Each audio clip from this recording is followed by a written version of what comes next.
চোখের আড়াল হইলেই মানুষ মনের আড়াল হয়ে যায়। এখানে আমি ডিসিশন নিয়েছি যে আমি আর গ্রামে বাড়ি যাবো না, ঢাকাতেই থাকবো। ঢাকাতে থেকে ছোটখাটো চাকরি করবো, তারপর তোমার সাথে রোজ দেখা করবো, রোজ খোঁজ খবর নেবো। না না তুমি কেন ঢাকায় থাকবে? না তুমি পড়াশোনা আছে না তোমার, তুমি সিরাজগঞ্জে থাকো, ওইখানেই ঠিক আছে। সমস্যা নাই, তুই পরীক্ষার সময় পরীক্ষা দিলেই তো হবে।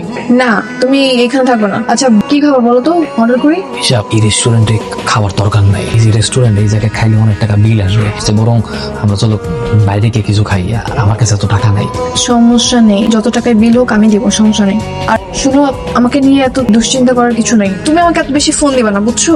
আমি যখন ফ্রি হব তখন আমি তোমাকে ফোন দেবো। হ্যাঁ কি কালো কেন? এত সুন্দর একটা চেহারা, কালো করে থাকে। সবসময় হাসি খুশি থাকবা, চাঙ্গা থাকবা।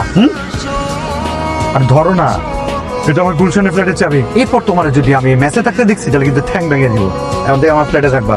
আর লাগবে না। আচ্ছা আমার বাসায় যেতে হবে।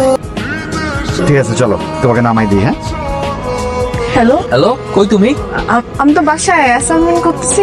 তুমি বাসায় অ্যাসাইনমেন্ট করতেছো তাই না? ঢাকা মেট্রো খ 36, 22, 34। তোমার টিচারও দেখলাম মাত্র ক্লাসে এন্ট্রি নিল। মানে